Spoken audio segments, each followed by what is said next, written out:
Well, welcome everyone to this session as part of Kellogg College's Bletchley Park Week. The session is called Behind the Scenes at the Museum, and it's about careers in the museum and heritage sector. Something which I'm sure is of great interest to lots and lots of people. We're joined by three speakers, each with really valuable experience in the heritage sector.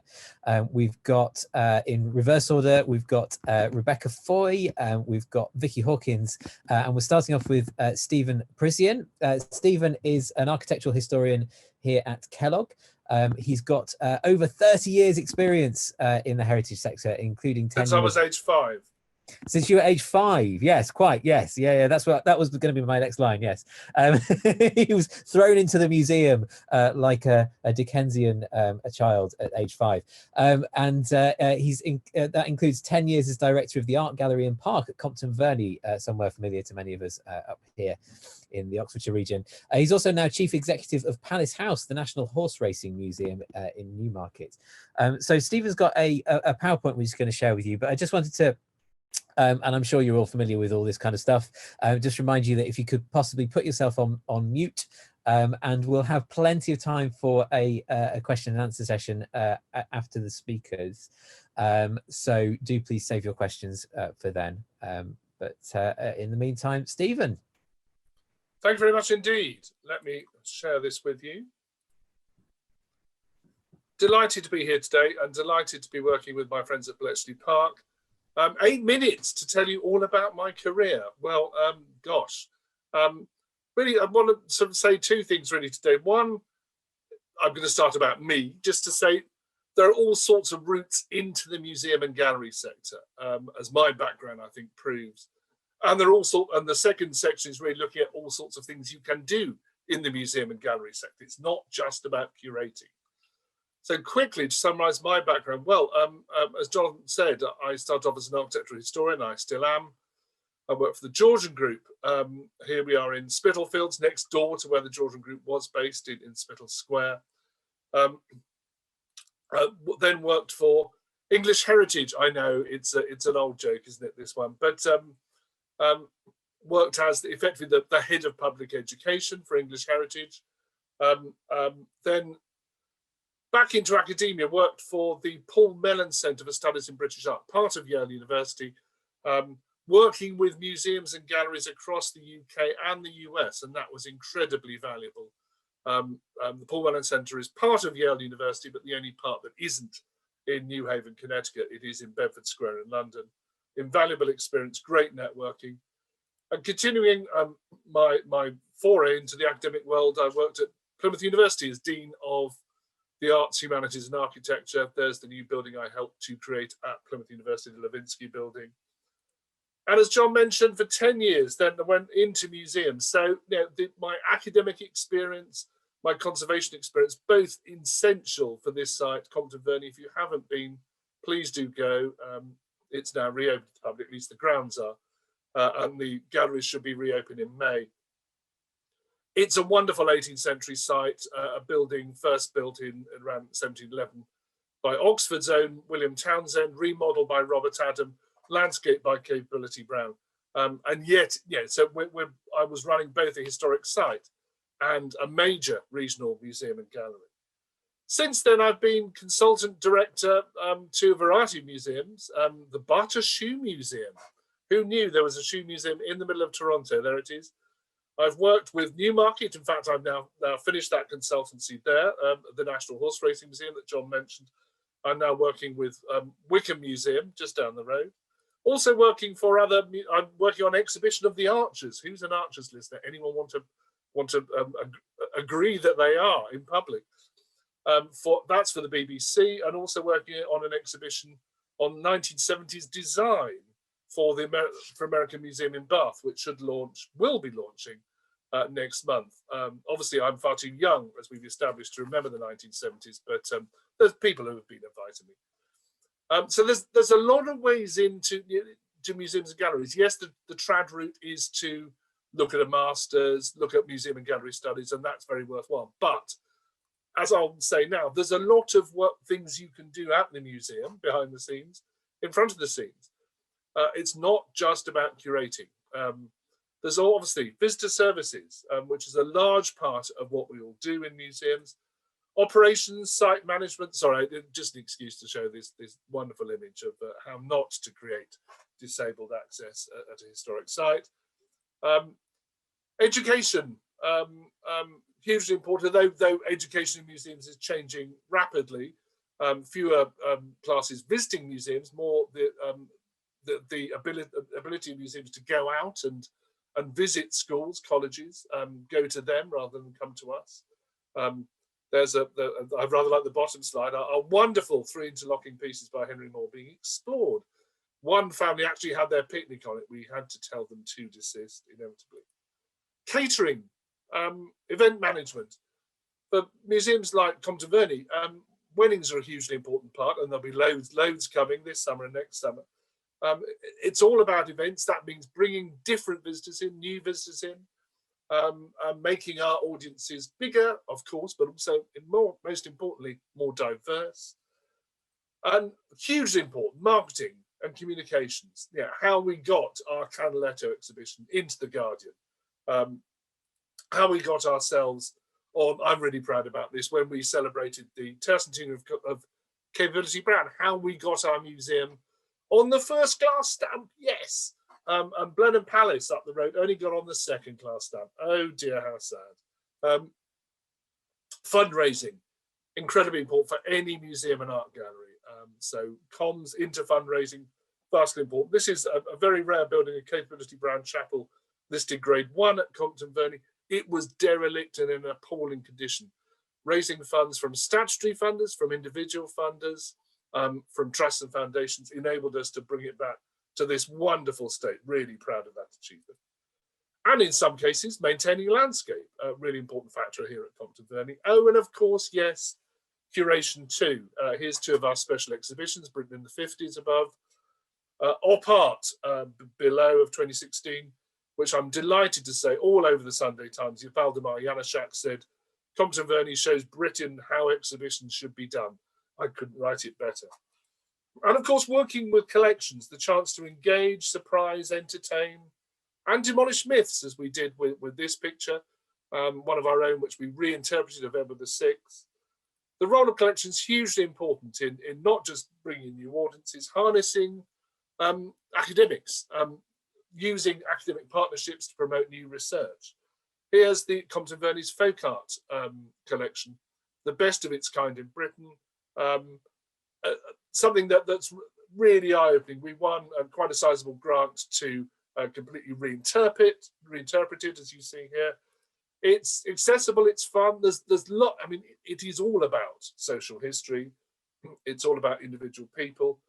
Interestingly, our museum founder hated it, but it was our most valuable, not in terms of finance, but certainly in terms of audience reach, our most valuable collection.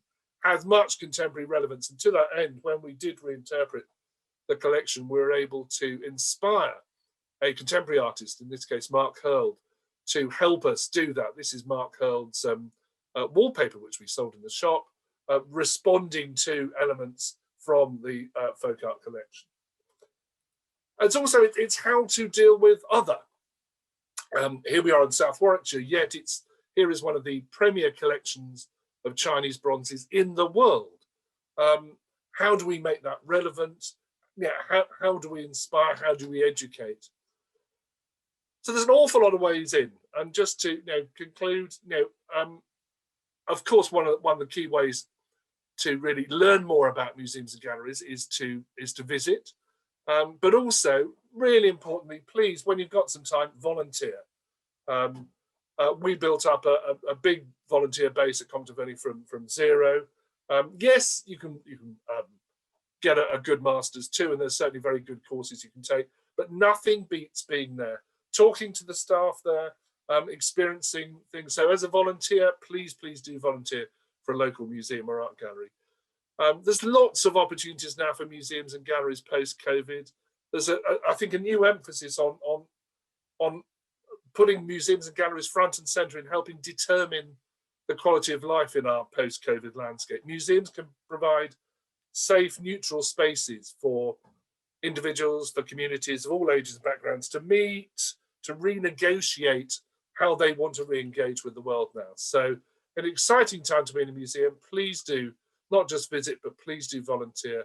And we hope to see you all very soon. Thank you. Thank you very much, Stephen. So as I say, I think we'll have a kind of wider discussion at the end. Let's go through the presentations first. But thank you very much. That was really instructive, and I'm sure there'll be lots of thoughts from our audience. So our next speaker is Vikki Hawkins, and Vikki also has a PowerPoint. Vikki is a curator at the Imperial War Museum, where she is responsible for content relating to the Second World War in Asia, the Pacific, the British Empire, and the home front. So a very wide geographical remit there. And Vikki also has a particular interest in hidden histories and the way in which museums can engage with marginalised voices. So Vikki, are you happy to share your PowerPoint and take us off? Yes, give me one moment. Let's have a little look. No problem at all. No problem at all.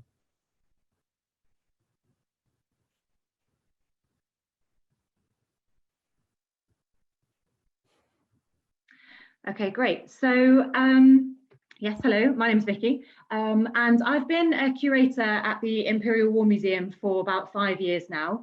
And during that time, as I just said, I've been working on a £30 million redevelopment of IWM's Second World War galleries, which are due to open in October 2021 and will be on permanent public display for approximately 20 years.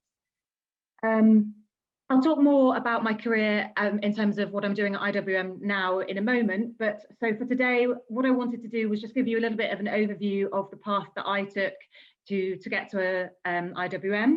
And as Stephen has already said, there are going to be, from all 3 different sessions, it's going to be clear that there is not one pathway in order to work in the museum in the heritage sector.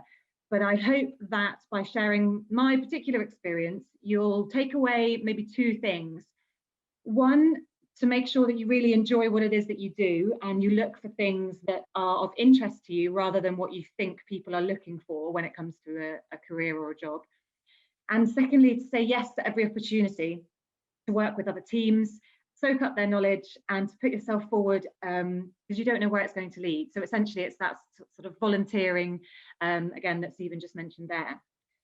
So as a bit of a background in terms of my academic background, I did an undergraduate degree at Cardiff studying history and a master's in the history of warfare at King's College London. I didn't have a clear sense that I wanted to work in a museum at this stage, but I studied topics that I found interesting, including the British Empire, medieval and naval warfare, and topics relating to the First and the Second World War. But I always found myself getting excited by the material culture of conflict. You know, my dissertations were focused on the imaginative depictions of gas warfare, so paintings, poems, films, and also objects related to military commemorations, so things that would have been purchased to popularize military heroes, for example.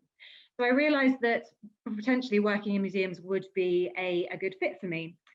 It soon became clear, however, that museums jobs are very competitive.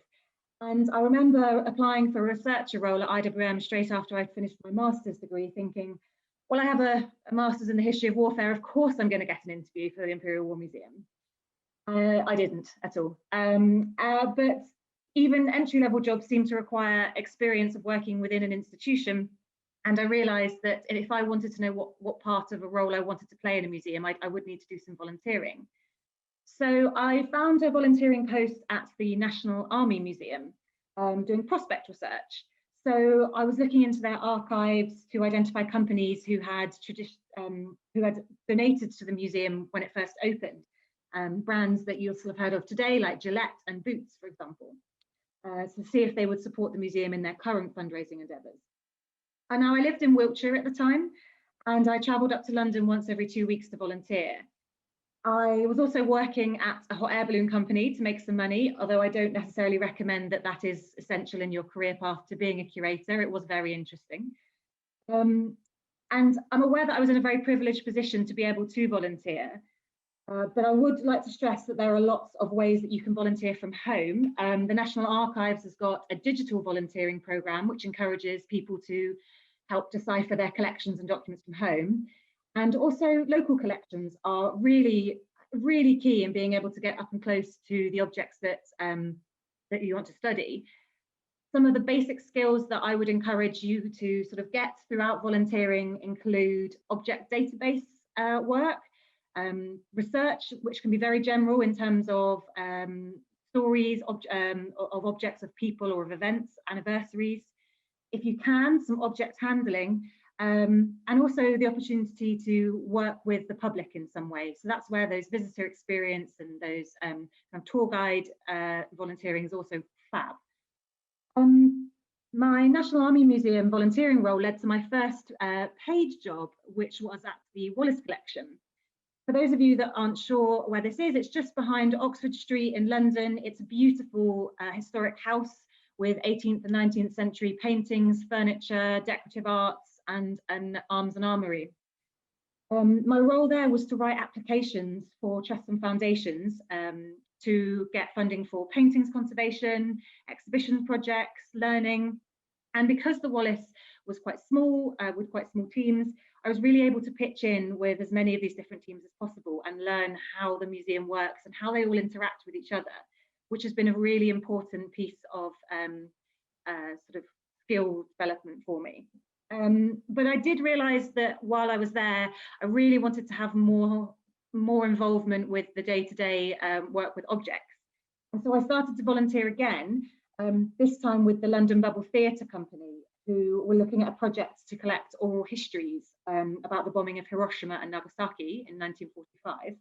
And then we built a small exhibition with the local community. And it was this community engagement project, as well as my warfare masters and interest in gas warfare, that led to my next role, which in 2015 was at the Science Museum. I began working as an assistant curator, developing content for a First World War medical exhibition called Wounded, Conflict, Casualties and Care. Now, I spent my time selecting objects, researching their history. I learned a lot about text writing for different audiences and ages. And also, I think one of the highlights for me was being able to actually install the objects into the exhibition. So indulge me here, there's a picture of me standing inside a showcase, holding up what is the technical term, a bendy stretcher, to go through the trenches of the First World War. So this is us actually inside the case, and then you can see when it's inside the case, me standing outside it with the rest of the objects and the interpretation. So it just kind of gives you a sense of how we do that transition from build. As part of the project, something that I also really enjoyed was working with a group of men who were veterans from Iraq and Afghanistan, who had all been diagnosed with PTSD and were seeking support and help from Combat Stress UK. We co-curated a showcase where the men brought in their own objects, which you can see in the showcase on the left. And they wrote their own object panels and created a video talking about what they described as their invisible wounds. For me, it was a really interesting opportunity to see how the museums and objects can impact the lives of people who come to visit them, and how they can give people a voice and a platform to discuss some difficult topics. Now, the Science Museum job was a fixed term contract. I was only there for 1 year. And unfortunately, many museum jobs are short-term contracts like that, or working on a specific project. So I then started to interview for other exhibition roles that weren't necessarily specifically warfare. They included things from agriculture, antibiotics, the solar system, but also the Imperial War Museum. So at the Imperial War Museum, as I said, I've been building, I work now as a curator, building new Second World War galleries. There's going to be over 1,000 different objects in the new galleries and over 120 individual people stories. So the main purpose of these galleries is to put the British experience of war back into a wider global context. And so a lot of my role has been to delve into IWM's archive and find those gaps, find those areas where we're missing stories or histories. And as John said earlier, I look at Asia Pacific and the British Empire, And there were lots of drives to find those individual stories that would help to tell a diverse and interesting narrative for our visitors. So here we go. I've just got a couple of pictures here of some of the different people that will be featured in the galleries. And this takes a lot of time. Some of the individuals, on the top row, second in from the left, is a gentleman called Dr. Shirabi and his family, who was a doctor at Nagasaki Medical College and was there when the bomb hit. And we have his story about what happened to each member of his family, and that will be shared in the galleries. And it's really fascinating to be able to speak to his descendants, to hear about the experiences, and have some of his original diaries translated into English for us to be able to share. I also have been involved in collecting new objects. So this is a quite exciting one for me. So in front of you here, I mean, it's a giant piece of metal. So I am a little bit embarrassed by how excited I am by it. But essentially, this piece is from the USS Arizona, which was sunk at Pearl Harbor. Now, a piece of the battleship has never been donated outside of the US before or been displayed in a UK institution. So this is going to be a fantastic opportunity for us to show what was happening with the American entry into the war, and also for us to be able to highlight, especially with the Arizona, the 1,177 men who unfortunately lost their lives on the battleship, and allows us to sort of talk about war and the wider events. My role also, and I'm sure my colleagues will be thrilled that I've shared this with you, but it's a very hands-on. We do mock-ups of all of the objects that are going to be going in the galleries, and sometimes it requires us to, because the objects are particularly fragile or they can't be brought out of storage as often as we like, we have to put our human mannequins in place to get the poses that we want to establish, you know, how the galleries are going to look. As I mentioned earlier, it's a very collaborative process, but it's also very fun. There we go. And I think I've got a little picture of, yeah, so here's a picture of my team just before COVID, hence the no social distancing, inside the shell of the galleries that you can see. It's a little bit further along from there now. The best part of my job really is spending time with objects and learning about how they were used and who used them, and finding those hidden stories. And it's really exciting to be able to share them with others and with the rest of my team. And when the new galleries open, you will probably find me sort of sitting in the corner watching people discover these objects and these stories that I've spent the last couple of years collecting, so that the lives of these people are shared and not forgotten. And I'm just going to end very quickly with 2 slides which show you a couple of sort of renders of what the new galleries may potentially be looking like. Here we've got one looking at our home front gallery, and another one here later showing the war as it turns global. So I do encourage you all, please do come in October time when the new galleries open. It would be lovely to see you all there. Thank you very much. Brilliant. Thank you very, very much, Vikki. That was fascinating stuff. And I'm sure you'll have plenty of questions in the Q&A later from our audience. But in the meantime, thank you very, very much for that. So our third and final speaker is Rebecca Foy, who is the Director of Public Engagement at Bletchley Park itself. But before that, she worked for the National Trust and like Stephen has a kind of history of working at National Trust properties. But Rebecca, you also don't have a PowerPoint, is that right? I don't, no, absolutely. Oh, well, there we go. Okay. You just get me.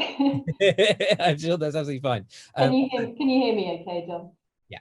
Great. So hi everyone, good morning. So I'm Rebecca Foy, I'm the Director of Public Engagement here at Bletchley Park. I'm actually on site today. I have been here for just over 6 years now.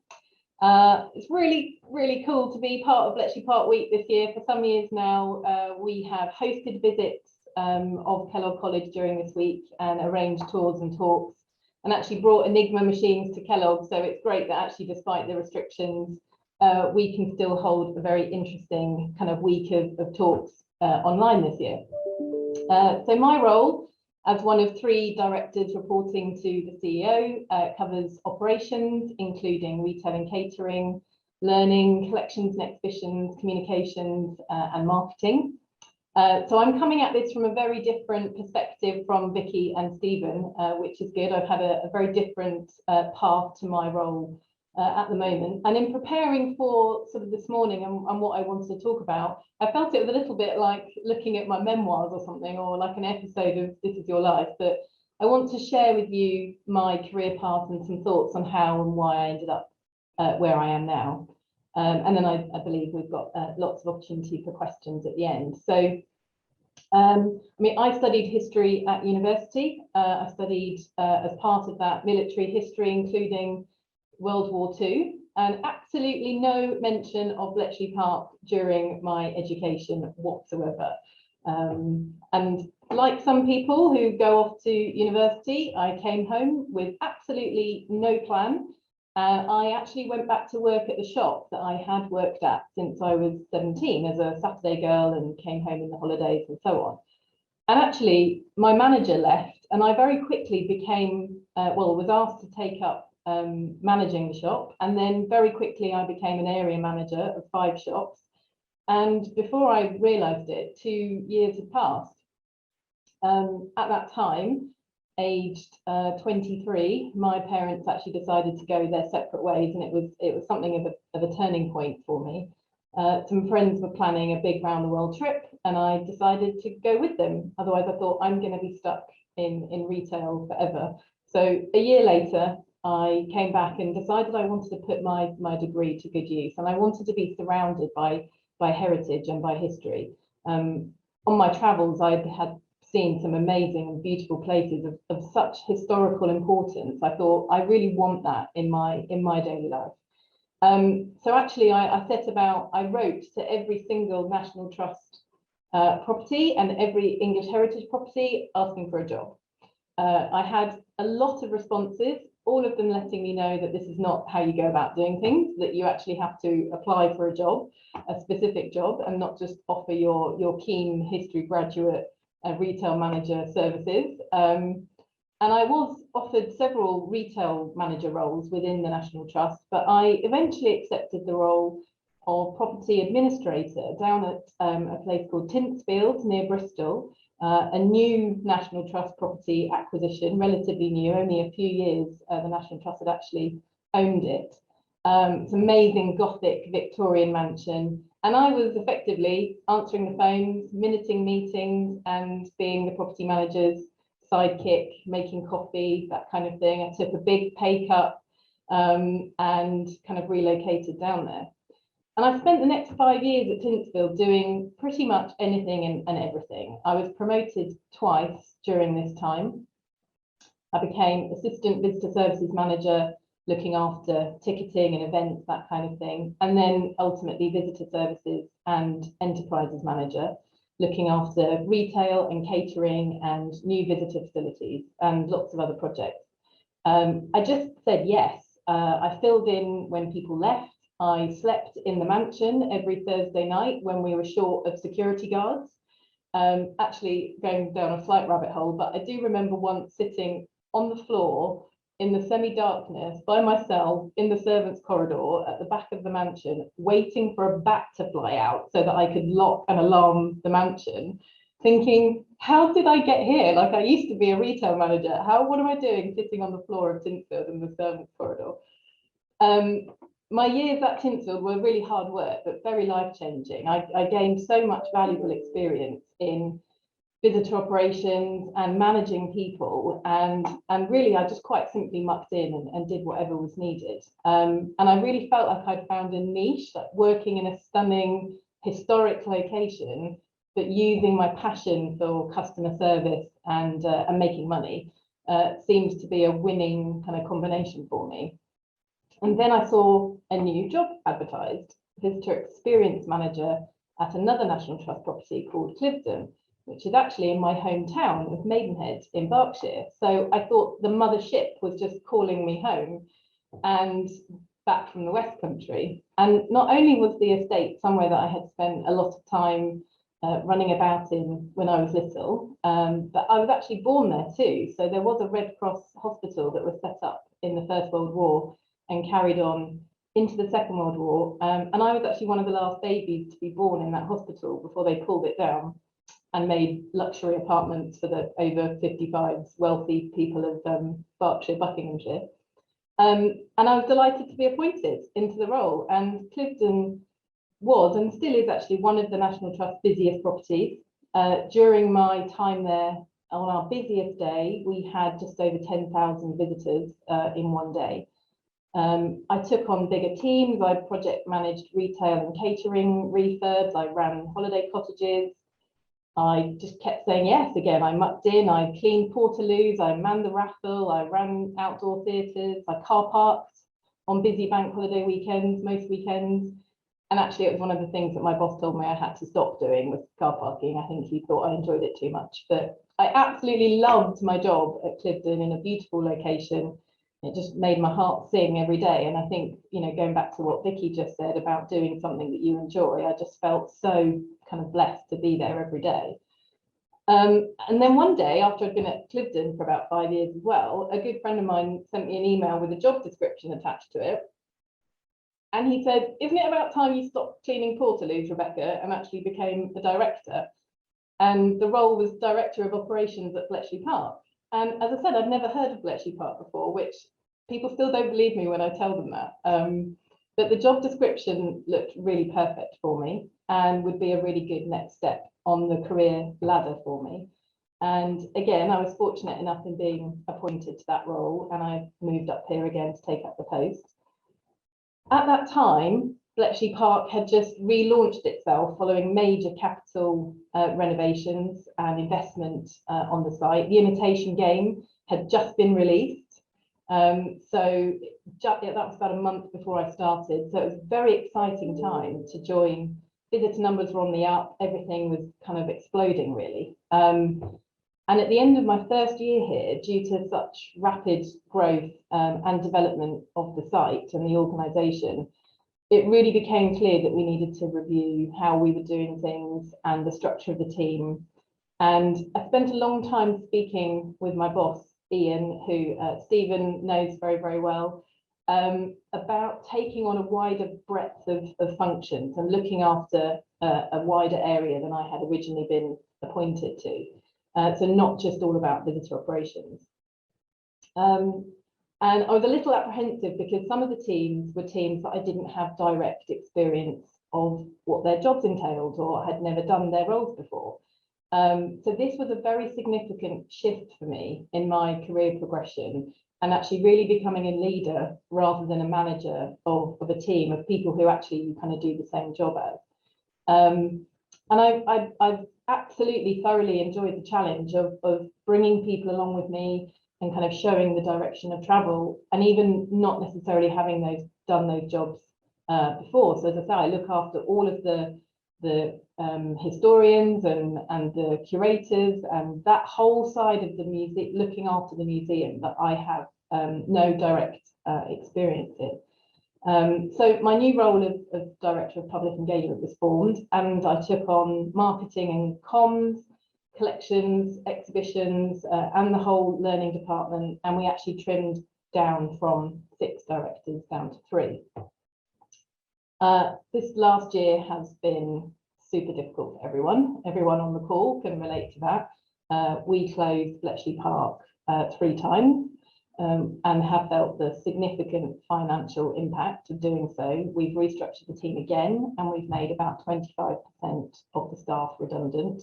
And most people are on some kind of furlough at the moment before we reopen.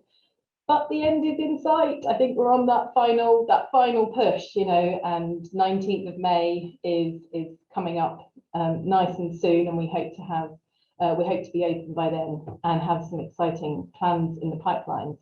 But just to finish on, really, I think looking back on sort of how I've got to where I've got to and why, I've always really put it down to just being in the right place at the right time. There seem to be lots of circumstances around me getting the next job, but actually I think it was more about having the right attitude.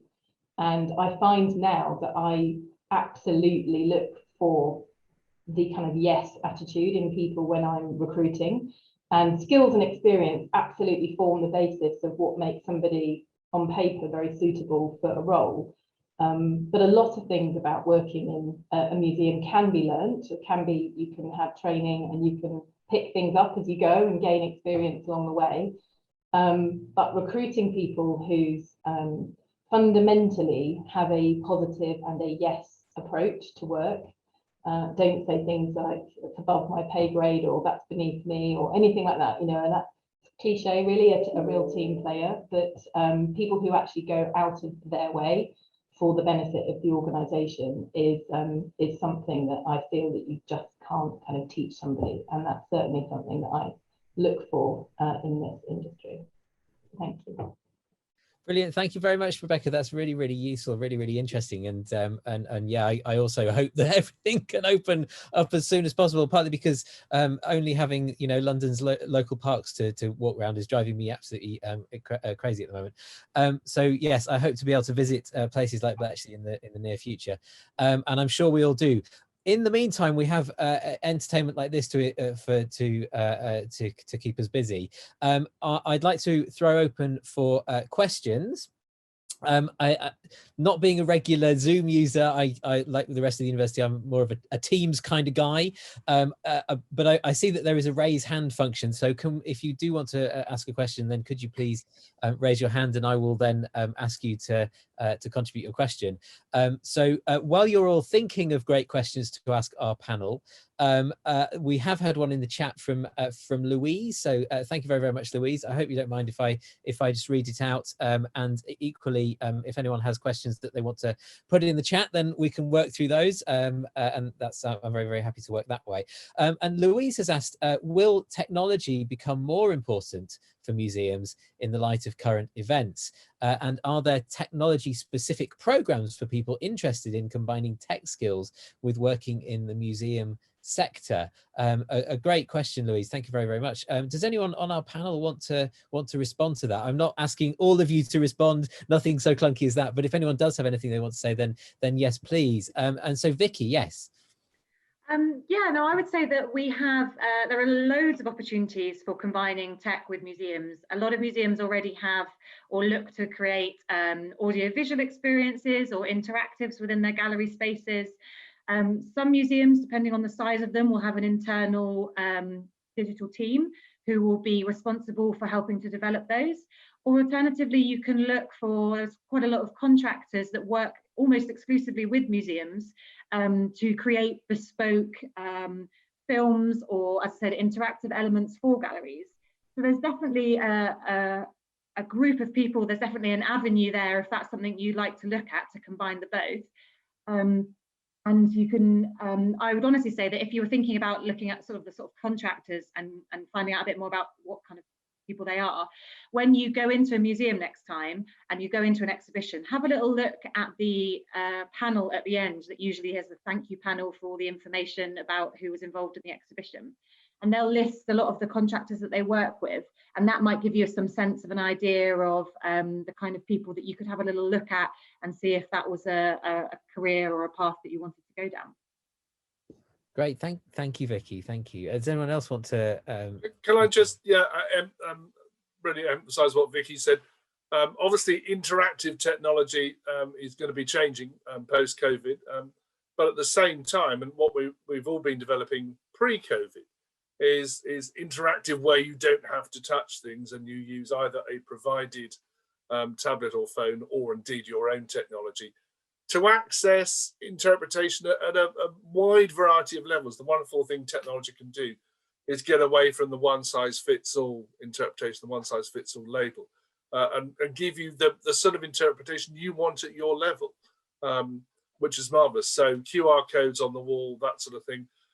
I think the idea, and some museums are looking at educational initiatives which involve podcasts sent to schools, colleges, audiences.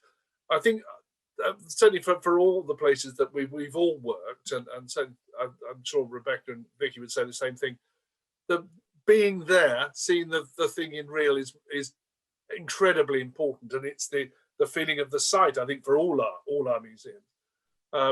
So I think virtual technology can do an awful lot, but there's no substitute for being there, seeing the object, seeing the scale, So yes, it can be liberating, but at the same time, it's not an answer to everything.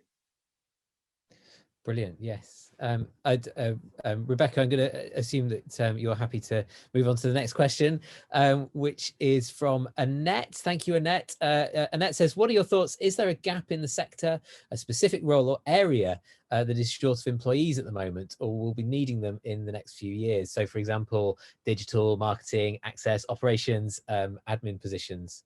Does anyone want to respond to that? Yeah, Rebecca, yeah. Well, I mean, digital is the buzzword, and in recent years, I think we have all seen sort of separate digital roles being created within the museum sector to bring the sector along. So maybe bringing in skills from outside the sector and having very standalone teams, maybe to drive forward innovation and projects. But I think what we're going to see now is everybody, you know, digital has to be woven into every single team, and every skill, every type of role is going to need to be upskilled. I think it is an area in the museum sector that is a little lacking, is generally people being tech savvy and digital savvy. And I think that will be something that possibly we need to see moving forward, is a lack of more training and more emphasis on everybody being a lot more comfortable, and it not being left to a separate team that implement new projects and innovation, but actually it's a whole team effort, and there's not a separate digital strategy, it's woven into everything. So I would say it's probably going to be the way forward, that it's kind of everyone's responsibility woven through the organisation. Thanks. Yeah, that's I mean, there's certainly been the case in academia, or it's increasingly the case in academia, I think. Does anyone else want to say anything to Annette's question? No. Okay. Well, thank you very much, Rebecca. So we've got a question from Samantha, and Samantha asks, speaking from a recruitment perspective, can you provide any insight into recruitment mindsets post-COVID, specifically with many graduates or those who will graduate in the years to come? In-person volunteer experience has been limited, and we don't yet know how things will look when this is over. Do you predict that there will be an understanding of these gaps in CVs, or lack of experience of those who'd like to enter into the sector for the first time? Really good question, and something which I'm sure lots of us are concerned about at the moment. Yeah, Vicki. So I mentioned very briefly that not all volunteering has to necessarily be done in person, and actually one of my most successful volunteers, and she's volunteering with me now, actually had to move back to Australia because of COVID.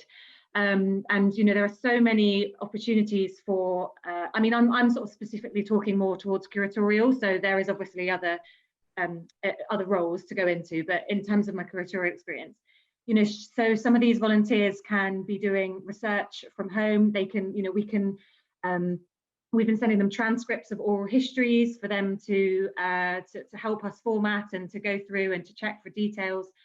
But I'd also see this as an opportunity to be more creative with the volunteering that you're doing. So there are so many people now that have got, you know, that have been working on blogs or podcasts, or have been writing short articles and submitting them to different museums, or have been, you know, hopefully when we are able to be a little bit more, well, less restrictive, you know, maybe you could look at doing local tours of your, you know, historic sites, or I think the Commonwealth War Graves Commission has got some volunteering that it runs as a permanent thing, which is looking at your local war graves, which you can do on your own, and you can, you know, take as part of your daily exercise. And they ask people to just kind of walk around them and make a couple of notes and submit that information, which is really valuable work to what the War Graves Commission is doing. And all of that is volunteering. And so although you're not physically necessarily inside that museum building space, there are lots of ways that you can sort of add to your repertoire, so to speak, and get a bit more involved in sort of careers or heritage activities, I suppose. Can I just underline again what Vicki's just said? Again, volunteering isn't just about being in the galleries as a gallery assistant by any means.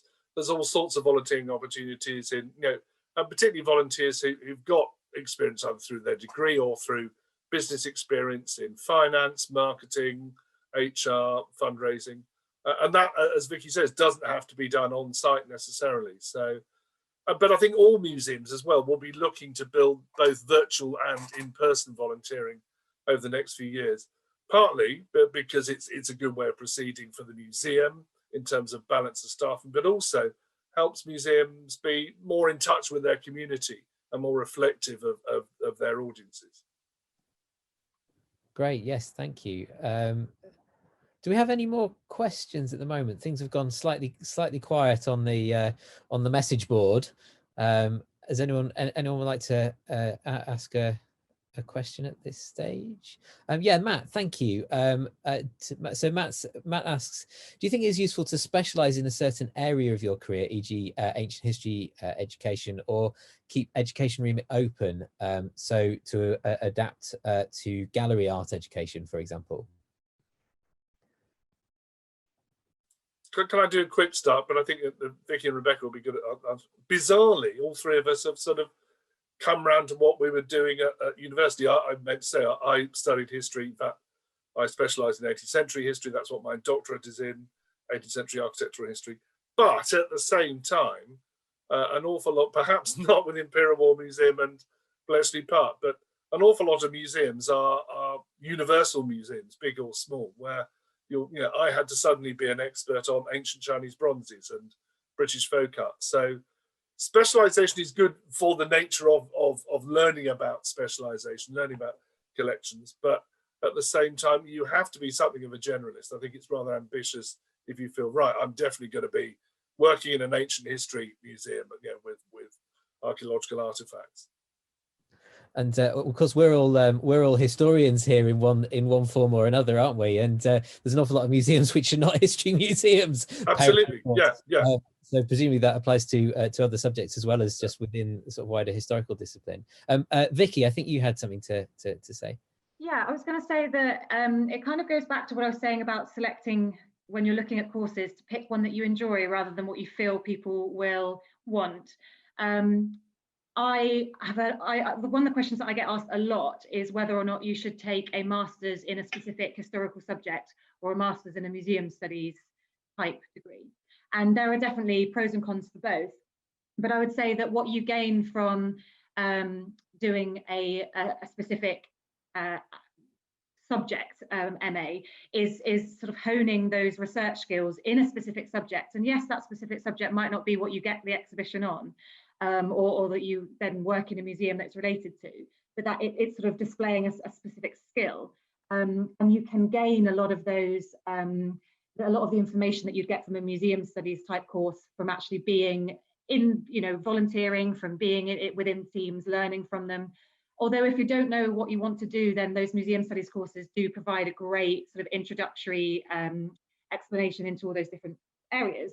As well as working very much specifically in warfare, I got to a point in my career where I realized there was going to definitely be a crossroads between, after I worked at the Science Museum on the Wounded exhibition, I was applying for, as I said, jobs in agriculture and antibiotics, and those are definitely not things that I am particularly well informed of, but the research skills and the object handling and the object interpretation skills that I'd gained meant that I would be able to change my remit if that was the case. I actually, before I did a history degree, wasn't even sure if I wanted to do history. I have an art foundation where I specialised in ceramics.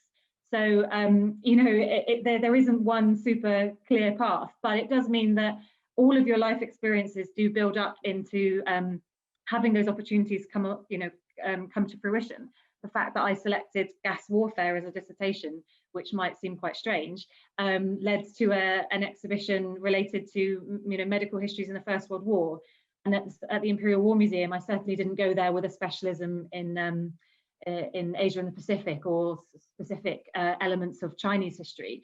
But if you have a love for what you're doing and you're fascinated by it, you're able to utilize those skills and build on them to develop your career however you'd like to go, really. Great, thank you. Yes, Rebecca, yeah. Rebecca, you're still on mute, I'm afraid. Yeah, thank you. There's always got to be one. There's always one. Really well. Just to say that my university, my degree was medieval and modern history, which is about as non-specific as you can get, really. And I didn't do any studies after that. I don't have museum studies, and it's because I think it's something that I don't necessarily need to find in somebody else, and I think that's just a kind of unconscious kind of thing, possibly, when it comes to recruiting. But when it comes to, I suppose, specialist subjects, so for example, our research historian here at Bletchley Park, and he's been here for about 5 years now, he a bit like me, really didn't know an awful lot about Bletchley Park before he started, and it was actually more his skills, his experience, his approach, rather than his specialist knowledge of this particular organisation and this particular area in history. And I think that's the same probably for any museum, not just one based on a particular period of history like we are. But I don't think not having the specialist 6-year knowledge is going to be the problem. And that's going back to what both Stephen and Vicki have said about following what you really want to do and what you enjoy. There's so many transferable ways of getting the jobs, but I certainly don't think that you need to actually decide right now what your specialist subject is. I think it can be fairly organic. Wonderful. Thank you very much. We might have time for a couple more questions. We've got one on the board already. So if you do have a final question, then do get thinking. Time is running out. So the question that we have is whether there are specific database systems which are worth getting up to speed on. I don't know whether anyone wants to answer that. Yeah, Vicki, yeah. Sorry, I got lots of answers today. I would say that every museum has their own unique database management system, and they are all problematic and all clunky. There are problems with them all. But the reason I mentioned it as part of my talk is that it's great to be able to show that you can sort of find your way around a database. But with a lot of the fact that you won't be able to necessarily do that without being in the museum, what I would encourage you to do is to get up to speed as much as possible on Excel, on being able to say, if you do have an application that says, experience of using a database management system, to have the knowledge that actually all of these database management systems are essentially a different front cover, a different format of an Excel program. So being able to work your way around it, being able to process large amounts of data, being able to do the odd formula here and there, and know the importance of data. So the importance of being able to get as much detail in as possible, to be as accurate as possible, to double check your work. Those are essentially the kind of skills that someone's looking for when they say, oh, I've got database management experience. So they wouldn't not employ you because you hadn't used their specific database, because, as I said, every museum uses a different one. But if you do happen to get some in-person volunteering, then I would always ask if you can help them to clean up some of their records, or have a look through some of their records, or add things onto their database, for a few reasons. One, for its great experience for you. Two, because it saves the curators and other people quite a lot of time, and it's quite a long and arduous task sometimes. But it's super important to the museum and for the future care and collection of the objects. And it feeds into absolutely every part of the museum. So our fundraisers need to know what objects we have, and so need to use them. Our learning team need to be able to use the database, not just the curatorial team. So, as I said, I don't worry too much about having a specific one that you need to swat up on, but just be aware of the importance of data management and your Excel skills would be my general suggestions or advice. Great, thank you. Does anyone else want to say anything to that? Okay, right. Okay, so it looks like we are out of time, and it looks like we've out of questions. Oh, but sorry, no, we've got a last question in from Natalie, and then that will be the last question, and then we'll wrap up. So Natalie suggests that it says, I don't want to be pessimistic, but I know the museum sector was very competitive before COVID, and so must be even more so now. Considering things like the 25% staff cut you mentioned, Rebecca, what do you think recruitment in the next 1 to 2 years is realistically going to be like?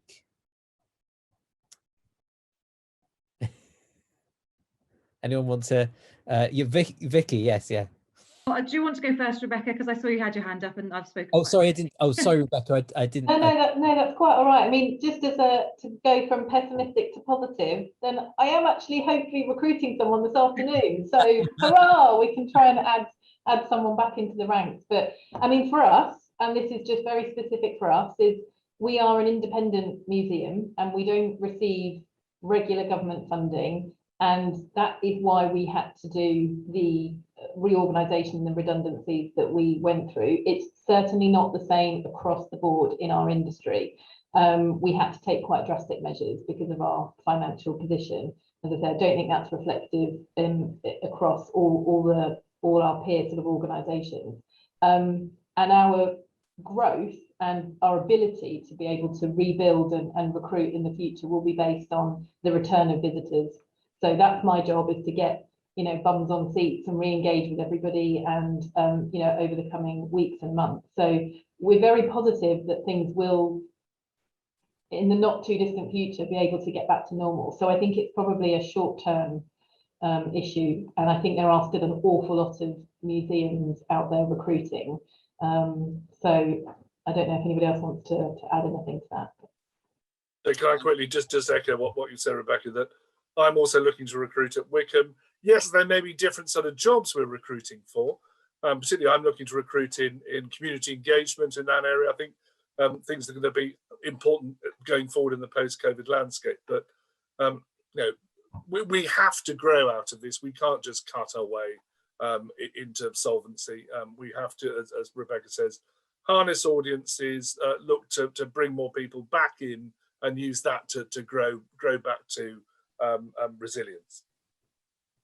Great. And Vicki, you wanted to say something, but now the pressure is on you to have a recruitment position available as well. But... I don't have a recruitment position available. I'm sure there are some on the Imperial War Museum website. But I was going to echo the fact that, yes, with a lot of these changes, and so IWM will be going through some you know, changes to their teams in light of the funding, I'm sure, as the V&A and the Science Museum have been doing. But it is an opportunity to see where there will be new positions created out of those changes.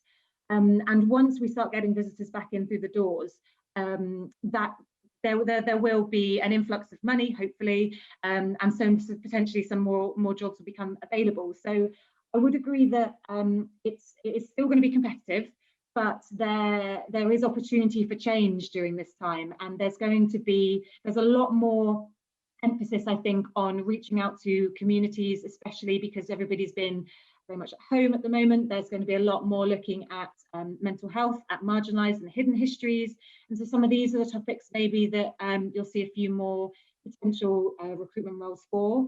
I would also say, I would imagine that you're going to find quite a lot of fundraising type roles, where people need to really ramp up their fundraising initiatives, and as they look at new projects in the future, they'll be thinking about how they're going to be able to fund those activities. So that could be a potential avenue, and you get a lot of information about how the museum works and the budget management side of things. Being a fundraiser before being a curator was actually a really interesting development, or like the career path, essentially, because I'm so much more aware of how important those roles underpin the whole of the museum. So yeah. Brilliant, thank you. We've just had one sneaky question come in at the very last minute, and if anyone could give me a quick answer to this will be wonderful, because it's a very practical question, and it's from Hannah, who asks, what's the best place to look for upcoming jobs in the museum sector? Is there a website that is kind of standard across the industry? Does anyone want to answer that one? I'll just very quickly, there's two that I would recommend. The National Museums Directors Council, which will have a lot of the national museums jobs on. The second one I would recommend is the Leicester Museum's job site, which they have a big MA course there that's related to their course on museum studies, and you'll find a lot more regional jobs available there, as well as the nationals too. And that one, they launch new job alerts every Thursday, so you can have a little look in. I think it's still Thursday, but those are two key ones that I would recommend. And indeed, as you say, the museum's own websites, but Leicester in particular, that's a great site. Yeah, and definitely guardian jobs for arts and heritage is really, really good. And they're not necessarily all, you know, senior executive jobs. There's all sorts of training opportunities and internships and things like that. And museum jobs as well is another really good one. But I wouldn't be afraid to actually kind of, you know, target some places that you actually want to work and just keep an eye on their Right to everyone. And sign up, right to everybody, do it, you know, send some emails. And sign up to as many, you know, newsletters that actually things just automatically come into your inbox as well. So because something, you just never know, something just might come up from an email that you see. Brilliant. Well, thank you very, very much to our three speakers, and thank you very much to our audience. Thank you everyone who asked questions. Thank you everyone who attended. We've got some lovely comments in the chat. Things like words like inspiring, hopeful, and uplifting, which are all words that we want to hear in these difficult times. But in the meantime, thank you very, very much for attending. And it just remains for me to say thank you to our three speakers. You're welcome. Thank you. Welcome.